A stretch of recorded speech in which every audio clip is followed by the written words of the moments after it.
Number system है एक system है जिसमें हम क्या करते हैं, जो नंबर्स हैं उनको रिप्रेजेंट करने का तरीका है। ये क्या मतलब है सर? नंबर को रिप्रेजेंट करेंगे अपने, इसका मतलब क्या है? इसका मतलब ये है कि जैसे आपको कहां से लेकर कहां तक, 0 से लेकर 9 तक डिजिट पता है, इसके अलावा तो कुछ नहीं होता है ना। 0 से लेकर 9 तक पता है। अब अगर मैं इसको इस तरीके से लिख दूं 100, तो ये क्या बन गया? 100 बन गया। अगर मैं लिख दूं 925, तो ये क्या बन गया? 925। तो ये क्या है? एक नंबर को रिप्रेजेंट करने का तरीका है कि अगर इस तरीके से रिप्रेजेंट करते हैं तो ये 925 बन गया, है ना, 925।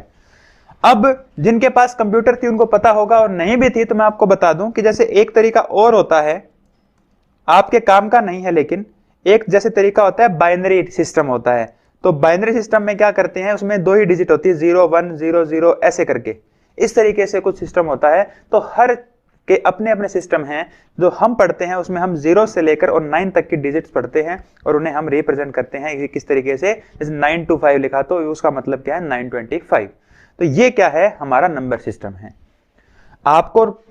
आपको ध्यान नहीं रखना कि बाइनरी क्या है, मैंने बताया है कि इस तरीके कुछ क्या होते हैं, सिस्टम होते हैं, बाइनरी, डेसिमल, ऑक्टाडेसिमल, हेक्साडेसिमल। तो वो हमारे किसी काम के नहीं है। हम जो बात करेंगे वो करेंगे 0 से लेकर और 9 तक की डिजिट है, वो जो हमारा सिस्टम है उसी के बारे में बात करेंगे, जो आपने पढ़ा भी है और जो मैं आपको आज आगे बताऊंगा। ठीक है, तो यहां से आपको यह समझ में आया होगा कि नंबर सिस्टम क्या है, नंबर्स को रिप्रेजेंट करने का जो तरीका है वो क्या है, आपका नंबर सिस्टम। जैसे मैंने लिखा 1 1, तो क्या हो गया? ये 11 है। मैंने लिखा 3 2 1, ये क्या हो गया? 321। तो ये हम नंबरों को क्या करते हैं, नंबर्स को हम रिप्रेजेंट करते हैं। ठीक है।